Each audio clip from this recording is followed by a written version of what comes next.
जय माता दी भक्तों, जय माता दी। जय माँ मदान वाली, जय माँ पटियाले वाली, जय माँ कलकत्ते वाली, जय माँ भद्रकाली, जय माँ शेरा वाली, जय बाबा बालकनाथ, जय पीरां दी, जय गुरुदेव, जय गुरुदेव।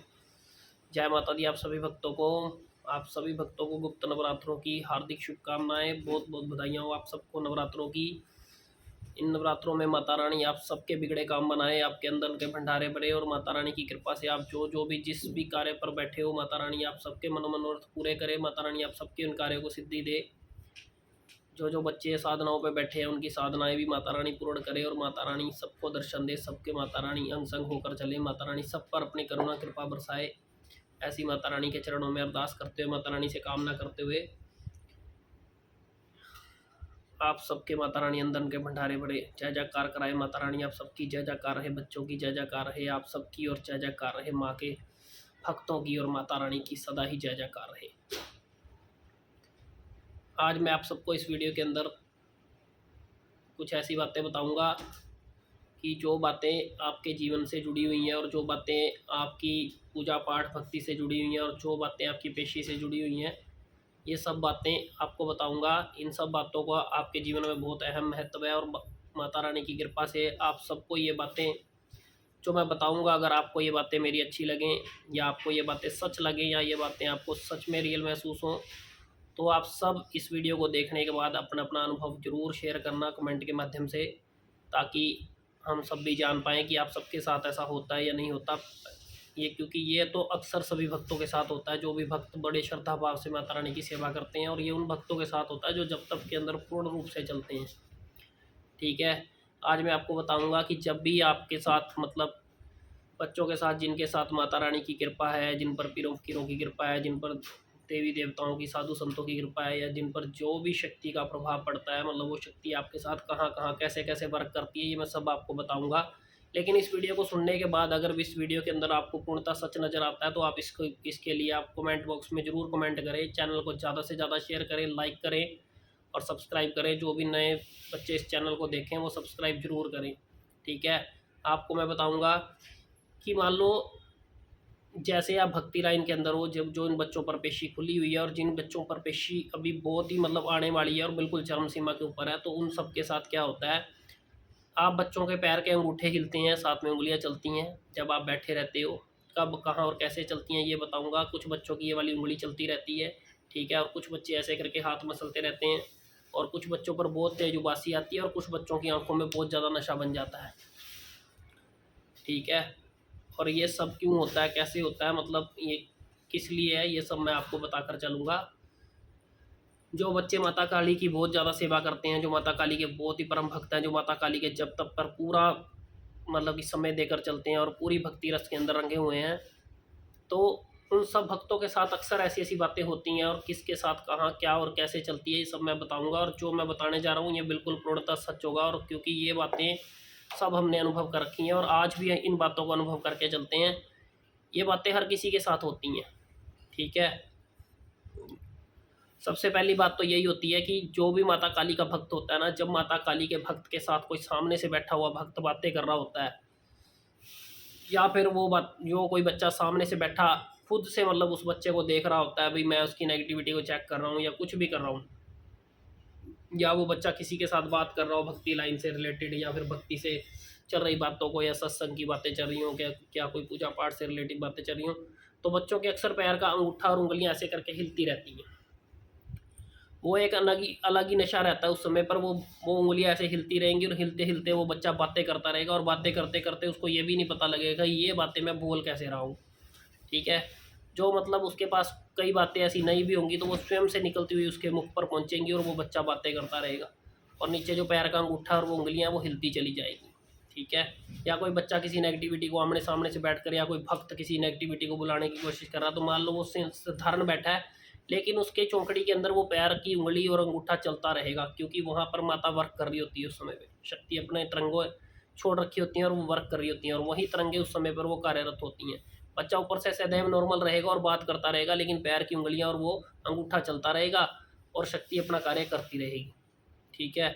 इन्हीं के चलते बहुत जल्दी मतलब कोई भी नेगेटिविटी को बच्चा खोल लेता है, लेकिन वो सोचता है कि जब मैं, कईयों को तो पता होता है इन चीज़ों के बारे में, और कुछ बच्चों को नहीं पता होता, लेकिन वो अंगूठा और उंगली के ऊपर जब वो शक्ति चल रही होती है, तो वो पैर से पैर के अंगूठे और उंगलियों से बहुत बच्चों की शक्ति वर्क करती है, और वो वहीं से वर्क करती होती है और वहीं से वर्क करती रहती है और वो चढ़ती चली जाती है। ठीक है, यहाँ से सदैव मसाणी और माता काली वर्क करती हैं और यहाँ से वो चलना शुरू हो जाती हैं, और फिर इंसान को पता नहीं लगता भी वो क्या बातें कर रहा है, कैसे बातें कर रहा है, और वो बात करता करता उन सारे कार्यों को खेल जाता है जो वो सोच भी नहीं पाता। किसी की शक्ति को बुला लेता है, किसी पे देवी देवते को हाजिर कर रहा है वो कर लेता है, और फिर उसके आगे बातचीत शुरू हो जाती है। वो उन बच्चों के साथ है जो बच्चे बहुत ज़्यादा माँ के साथ रंगे हुए हैं, माँ के रंग में, और बच्चे माता के रंग में बिल्कुल रंगे हुए हैं। और कुछ बच्चे ऐसे हैं जिनका स्टार्ट है, मतलब जो इस चीज़ को चलते हुए उनके भी पैर के अंगूठे उंगली हिलती है, लेकिन वो उस चीज़ के बहुत नज़दीक होते हैं कि उनकी पेशी चलने वाली होती है, और जब भी उनको कोई बिठा के भजन कीर्तन लगाते हैं तो उनके पैर उंगलियों के अंगूठे चलने शुरू हो जाते हैं। उनको किसी ऐसे भक्त की आवश्यकता होती है जो उनकी चौकी खोल पाए। ठीक है, दूसरा, कई बच्चों की जब बैठते हैं, जब भक्ति रस के अंदर बैठते हैं, पूजा पाठ करते हैं या फिर चलते हैं, और या फिर किसी के साथ बैठे होंगे, तो ऐसी उंगली ये वर्क करती रहेगी। ठीक है, ये लगभग उंगली उसी की वर्क करेगी जिस पे नाथों की कृपा होगी। सुनते जाना ध्यान से और याद रखना ये बातें। उस पे जिस पे नाथों की कृपा होगी, लगभग वो नाथों की पूजा करता होगा, जैसे बाबा बालकनाथ, गुरु गोरखनाथ। ठीक है, जो भी नाथों की पूजा के अंदर होगा, या किसी के साधु रूप में घर से चलते हुए देवता होते हैं, तो ये नाथों की उंगली ये वर्क करती रहेगी, चाहे वो बाबा भैरवनाथ का भी क्यों ना भक्त हो। ठीक है, जब वो किसी से ऐसी बातें कर रहा होगा या किसी शक्ति को बुलाने की कोशिश कर रहा होगा, तो वो उसकी उंगली लगभग ऐसे अपने आप ही वर्क करती रहेगी, हिलती रहेगी, और वो उंगली काम करती रहेगी उस समय पे, और वो चीज़ चलती रहेगी। उस टाइम पे वो चीज़ उसको पता लगनी चाहिए कि तरंग कौन सी चल रही है इस समय पे। पकड़ अपनी अपनी है, जो जैसा पकड़ पाए वो ऐसा पकड़ पाता है, जैसा हम अनुभव करते हैं हम ऐसा अनुभव बताने जा रहे हैं, और जो भी है ये बिल्कुल सत्य है। और उंगली जब चलती है तो उसके ऊपर ये चीज़ वर्क करती रहती है उस समय पे। ठीक है, तो उस समय पे भी सेम वैसा ही प्रोसीजर होता है। अगर कोई किसी की शक्ति को खोलने की कोशिश कर रहा है तो शक्ति ओपन हो जाती है, और जब कोई बातें कर रहा है तो उसके मुंह के रस के ऊपर वो बातें स्वयं ही चढ़ती चली जाती हैं, और वो भक्ति से रिलेटेड ऐसी ऐसी बातें बोल जाता है जो स्वयं को भी पता नहीं होती हैं। उस समय वो बातें ऐसी चलती हैं, कौन कहाँ से कैसी बात उठा रहा है कोई पता नहीं लगता। तो वो सत्संग बढ़ता चला जाता है, आपस में बातें करते हुए आनंद अलग ही आने लग जाता है, और वो मौज ही अलग होती है। ठीक है, तो ये उंगली सदैव वर्क करती रहती है उस समय पे। कुछ बच्चों की आंखों में नशा हो जाता है, इतना नशा कि मतलब एक अजब नशा की, ऐसा लगता है कि पता नहीं इस बच्चे ने क्या खा रखा है या क्या पी रखा है इसने, ऐसा कि इसकी आंखें चढ़ी हुई हैं उस समय पे। वो भी नशा उस समय पे आता है जब आप शक्ति पूरा वर्क करती है, और जब आंखों में चलेगी तो वो भी स्वयं माता ही होती है। तो माता की शक्ति जब भी चलेगी तो आंखें पूरी नूरी हो जाएंगी, इतना आंखों में नूर चढ़ जाएगा कि पता नहीं होता बंदे को। और उसके अंदर लेकिन ऐसा होता है कि सिर्फ माँ की शक्ति नहीं, जो बंदा पूर्ण पूजा पाठ करता है ना, चाहे वो किसी भी देवी देवताओं के उसमें चल रहा है, तो वो सारा नशा इस आंखों के अंदर उस समय पे चढ़ जाता है। वो सदैव जो पूर्ण शक्ति आपके पीछे होती है, जिसका हाथ होता है, वो आंखों के नशे के माध्यम से आपके तक पहुंच जाती है। तो सामने वाला भी देख पाता है उस चीज़ को भी, इस बंदे को भी अब अलग नशा है कि इसकी आंखों में वो नशा बोल रहा है। तो वो नशा आपके ऊपर रहता है उस समय पर। आप उस समय में नशे के अंदर वो बातचीत करते हो, या फिर वही प्रोसेस है कि आप चीज़ को बुलाते हो या किसी चीज़ से बात करते हो या आप उसको उठाते हो, तो वो शक्ति आपका साथ दे रही होती है उस समय पे। और कुछ बच्चों का ऐसा होता है कि वो बच्चे ऐसे करके हिलते रहते हैं, जैसे ऐसे करके जब भी कोई शक्ति बुलाएंगे तो आप किसी को भी करते रहेंगे तो फिर ऐसे ऐसे हिलते रहेंगे और बात करते रहेंगे, ऐसे हिलते रहेंगे। उस समय पे भी शक्ति उन पर वर्क करती है।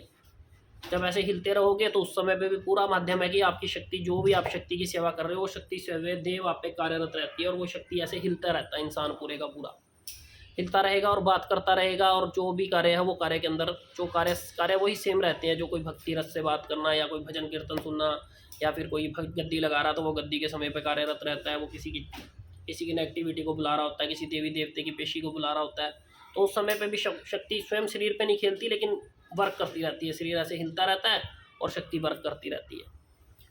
शक्ति उस समय पे कार्यरत रहती है, और बच्चे को वो नशा रहता है, और वो शक्ति अगले वाले बच्चे का काम कर देती है, जो उस घंटों में जो काम करने की होती है। लेकिन उन्हीं बच्चों का काम होता है जिन बच्चों में एक अलग ही जज्बा होता है का भक्ति राइन का, भक्ति रस का, जो भक्ति करने में पूरे माता रानी के चरणों में लगे हुए हैं, और जो मतलब पीछे हटने का कोई नाम नहीं है।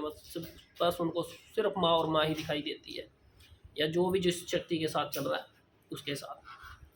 ठीक है, और कुछ बच्चों का नया नया जो सफ़र शुरू होता है ना, जब बच्चों के ऊपर मतलब समय के हिसाब से माता या देवी देवता कार्यरत होता है या सेवा करनी शुरू कर देते हैं, फिर उन बच्चों को क्या होता है, अब जैसे मान के चलो आप किसी के घर चले गए, कई बार कोई अपने गुरु के साथ, किसी भक्त के साथ या किसी गुरु के साथ किसी के घर के अंदर कोई कार्य करने चले गए, और वो बच्चा भी भक्ति रस के अंदर है, दूसरे वाला, लेकिन वो पूर्णता ज्ञान नहीं है उसको। लेकिन जो अपने गुरु के साथ जाता है या किसी ऐसे भक्त के साथ, या कोई दोस्त भक्त है तो उसके साथ चले जाता है, या सर्कल में जैसा भी होता है, वो पहुंच गया दूसरे घर के कारण घर में, तो दूसरे घर में जब नेगेटिविटी होगी ना, तो नेगेटिविटी के अंदर जब वो बच्चा उस कार्य में होगा, या पैर का अंगूठा हिलेगा, या ये चीज़ हिलेगी, तो ठीक है, आंखों में नशा आएगा या फिर शरीर हिलेगा, तो बच्चे को ये समझ जाना चाहिए कि इसके घर के अंदर कुछ ना कुछ ऐसा है, और तब वो चीज़ उसकी उसकी समय पर उसकी शक्ति कार्यरत हो चुकी है। और अगर इन सब से हट के मान लो उस समय पे आपको ऐसा नहीं होता, और आपको बहुत तेज बासी आने लग जाती हैं, और आपको बासी भी इतनी तेज तेज आ रही है कि पूरा मुंह खोल के बासी आ रही है, और मतलब आप बासी लेने में बहुत ज़्यादा मतलब महसूस कर रहे हो कि मेरे को भी बहुत ज़्यादा करड़ाई के अंदर बासी आ रही है, मुंह पूरा खुल रहा है, और फिर मतलब पूरे मतलब परेशानी का दौर चल पड़ा, वहाँ पे भी इतनी बासी तेज तेज आ रही है, अभी मुझे महसूस हो पा रहा है कि मैं ऐसा क्यों मेरे साथ हो रहा है। तो उस समय पर परेशान भी नहीं होना कि क्यों आ रही है आपको। उस समय पर अगर आप देवी देवताओं की पूजा पाठ के अंदर हो, आप बड़े अच्छे भाव से हो, तो याद रखो देवी देवता उस समय पे आपको कवर कर रहा होता है, वो शक्ति आपको स्वयं आकर आपको कवर कर रही होती है कि इस घर के अंदर नेगेटिविटी है जो हमारे बच्चे को छू ना पाए। ठीक है, उस समय पे वो रक्षक बनकर आपकी रक्षा करते हैं, और उस समय पे वो तरंगे आपको कवर कर रही होती हैं। जब तरंगे आपको कवर कर रही होती हैं, जब आपका घेरा बांध रही होती हैं, तो आपको फिर वो तरंगे आके छूती हैं, तो फिर आपको बहुत तेज बासी आती है। तो बासी आएगी, आपको इतना नशा हो जाएगा, आपके सिर पे भारीपन आ जाएगा, आपकी कमर पे भारीपन आ जाएगा, आपको पता लग जाएगा कि इस घर के अंदर कोई नेगेटिविटी है। जब तक आपकी पुच्छा उजागर नहीं हुई होती, आपको ये नहीं पता होता कि मेरी पुच्छा क्या है, मैं पुच्छा कैसे दे पाऊंगा, तब तक आपको कोई ज्ञान नहीं होता। लेकिन ये बातें याद रखो, जब भी आप किसी ऐसी जगह पे पहुंचोगे, तो जब आपको ऐसा होने जा रहा है, तो आप समझ लो कि उस घर के अंदर कोई ना कोई परेशानी है, कोई ना कोई नेगेटिविटी है जो आपको छू रही है। ठीक है, और इसी बीच में अगर किसी को घबराहट बनने लग जाए कहीं किसी के घर जाके, तो समझ जाओ कि उस समय पे उस घर के अंदर देवता काम कर रहा है। ठीक है, वो देवता आपको आकर छू रहा है, वो देवता आपको आकर हिट कर रहा है कि मतलब भाई इस घर के अंदर आप पहुंचे हो, आप भक्ति लाइन के इंसान हो। मतलब वो वहाँ होगा जहाँ पर तरंगे बहुत ज़्यादा मेहरबान होंगी, जहाँ पर देवी देवताओं की बहुत ज़्यादा पूजा पाठ बड़े सच्चे भाव से चल रही होगी। नहीं तो अगर आपको बहुत तेज उबासियाँ, आंखों से पानी, और आपका शरीर एकदम से ऐसे मतलब कि आप सोच ना पाओ कि मतलब ऐसी मूवमेंट में चला जाता है कि भारीपन, और आपको मतलब शरीर पूरा वजन दे रहा है, तो समझ लो कि देवता आपकी पूरी तरंगों के साथ रक्षा कर रहा है। उस समय पूरी शक्ति तरंगे देवता आपके लिए छोड़ देता है कि मेरा बच्चा ऐसी स्थान पर पहुंचा है जहां पर मेरे बच्चे को रक्षा की जरूरत है। और वो रक्षा के साथ साथ देवता आपको प्रमाण देता है कि आपकी जो सेवा साधना है वो फलित हो रही है, वो कार्यरत है, और हम आपके साथ साथ हैं, हमारी कृपा आप पर बरस रही है, और आप इस चीज़ पर जहाँ भी जाओगे तो देवता आपका साथ देने के लिए खड़ा है। ठीक है, यही कारण होते हैं कि वो देवता अपने आप को प्रमाणित भी करता है, वहाँ पर आपकी भक्ति को प्रमाणित करता है कि आप सफल हो रहे हो। ठीक है, और इसी बीच में देवता आपको कवर भी करके चलता है, वहाँ पे भी आपका कोई अहित ना हो, कोई आपको चीज़ छू ना पाए जब तक वो चल रहे हैं। अगर वो कोई चीज़ आप पे प्रभाव बनाने की कोशिश भी करेगी, तो वो इन तरंगों के कारण आपको छू नहीं पाएगी। तो ये सब बातें हैं, तो ये जब जब जब जिस जिसके साथ होता है ना, तो ये बातें ध्यान में रखना कि कौन सी शक्ति कब कार्यरत रहती है। बहुत सारी शक्तियाँ जो इस हिसाब से कार्यरत रहती है, पता और भी बहुत कुछ है, लेकिन वो सब धीरे धीरे आपको बताएंगे। शरीर के एक एक अंग पे शक्ति वर्क करती है, कैसे करती है, क्या करती है, वो सब आपको बताकर चलूँगा। और जो बच्चे ऐसे करके हाथ मसलने लग जाते हैं, ऐसे हाथ मसलते हैं, ठीक है, हाथ मसलेंगे, फिर ऐसे ऐसे करेंगे, कैसे करेंगे, या फिर ऐसे करके झटका लेंगे, किसी भी बात करते हो, तो समझ लो बालाजी महाराज कार्यरत हैं उनके ऊपर। ठीक है, बहुत बड़ी मस्ती के साथ वो चलते हैं उस समय पे। तो ये चीज़ें बहुत ही ज़रूरी हैं जीवन में, आपको पता होनी चाहिए। ठीक है, तो जब ये जीवन में पता होंगी, तो तभी आप आगे बढ़ पाओगे, तभी आप आगे चल पाओगे। और उनको एक और भी अलग सी चेहरे के ऊपर मूवमेंट महसूस होती है, जिन पर बालाजी की कृपा होती है। जब ऐसे हाथ चलेगा तो उनके चेहरे पे एक अलग मूवमेंट आएगी, आपको अलग ही तरीके से पता लगेगा, चेहरा भारीपन की तरफ लेकर जाएगी आपको। ठीक है, आपको झटका लगेगा ऐसे ही। तो वो चीज़ें आपको उसी टाइम दर्शा देंगी कि आप बालाजी महाराज की तरंगों के साथ आप उस समय पर कार्यरत हो। ठीक है, आपको झटका भी जैसे एक मतलब कि ये लगा लो कि एक ऐसा फेस कि जैसे एक बंदर की तरह आपको महसूस होगा, वो चीज़ आपको महसूस होगी उस समय पे। तो आप समझ लो कि आप पे बालाजी की शक्ति उस समय पे वर्क कर रही है जब आप बैठे हो। ठीक है, तो ऐसे बहुत सारी गतिविधियां हैं जो आपकी भक्ति से जुड़ी होती हैं। आप उनको हमेशा ही देख कर अच्छे से काउंट करके चलो, ताकि आपकी शक्ति आपके साथ सदैव कार्यरत रहे, आपका विश्वास और ज़्यादा मजबूत हो, ताकि आप उस कार्य को करने में भी सक्षम हो पाओ। ठीक है, तो ये बातें जिसको भी अब जिसके साथ होता हो, या जिसको भी अच्छी लगी हो, उस कमेंट में ज़रूर अपना मैसेज करके छोड़ दे। एक बात इसी कमेंट से याद आती है, अभी मैंने पिछली एक वीडियो डाली थी 41 दिन की साधना क्यों भंग होती है, और किसी एक भाई ने एक मैसेज डाला था, और उसने मैसेज बड़े अजीब ढंग से डाला था कि बोला कि अगर तू ते तुम 33 करोड़ देवी देवताओं का ध्यान करके बैठो तो तुम्हारे साथ ऐसा नहीं होगा। पहली बात तो मैंने उसको बोला भी 33 कोटि देवताओं का ध्यान करके बोल कि ये बात 33 करोड़ देवी देवताओं की नहीं है, 33 कोटि देवी देवताओं की। और दूसरी बात ये है कि मेरे भाई हर इंसान ही देवी देवताओं की पूजा के अंदर बैठता है, लेकिन जो चीज़ बताई जा रही है, जो जो खंडित होती है, ये भी देवी देवताओं से जुड़ा हुआ ही एक आधार है। ठीक है, हर किसी का वो पार नहीं लगाते और हर किसी की सेवा साधना सफल नहीं होती। ठीक है, उन्होंने कर्म लिखा होता है, सिर्फ वो बच्चों को सिखाते हैं कि हमें ये चीज़ कैसे और कैसे पार करनी है। हर किसी को कर्म के साथ कुछ ना कुछ जोड़कर वो सिखाते हैं। 33 करोड़ देवी देवता या 33 कोटि देवी देवता वो तो अपने है ही हैं, उनकी तो बगैर हमारा ना आगे चलना ना कभी चल पाएंगे।